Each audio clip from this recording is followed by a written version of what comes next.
స్వామివారి భక్తులందరికీ శుభాకాంక్షలు. తెలంగాణ రాష్ట్ర ప్రభుత్వం ఏర్పడిన తర్వాత స్వామివారి దర్శనం చేసుకోవాలని ప్రయత్నం చేసిన ఎన్నికలు స్థానిక పరిపాలనలో కాస్త సమయం దొరకకపోవడం వల్ల ఈరోజు స్వామివారిని దర్శించుకున్నాం.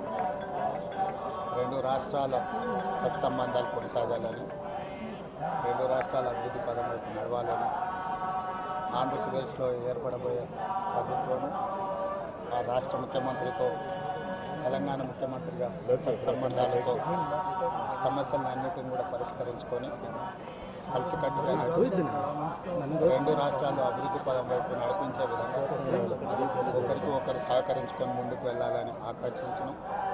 అదేవిధంగా తెలంగాణ రాష్ట్ర ప్రభుత్వం తరఫున ఒక సత్రం నిర్మాణము, కళ్యాణ మండపం నిర్మించి తెలంగాణ నుంచి వచ్చే భక్తులకే కాకుండా దేశం నలుమూలల నుంచి స్వామివారిని సందర్శించుకునే భక్తులందరికీ కూడా సౌకర్యాలు కల్పించడంలో తెలంగాణ రాష్ట్ర ప్రభుత్వం కూడా భాగస్వామ్యం తీసుకోవాలనుకుంటున్నాం.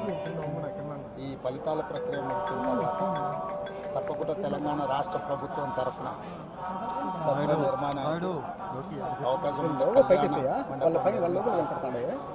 స్వామివారి రాష్ట్ర ప్రభుత్వం భావిస్తుంది.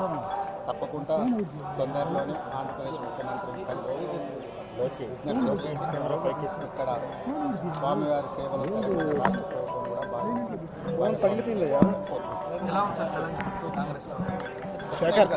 ఈరోజు కొండ మీద తప్పకుండా మంచి వాతావరణం ఉంది.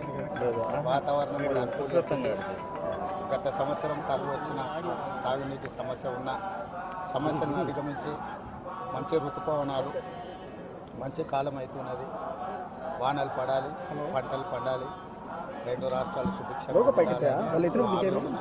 ప్రకృతి కూడా సహకరిస్తుంది.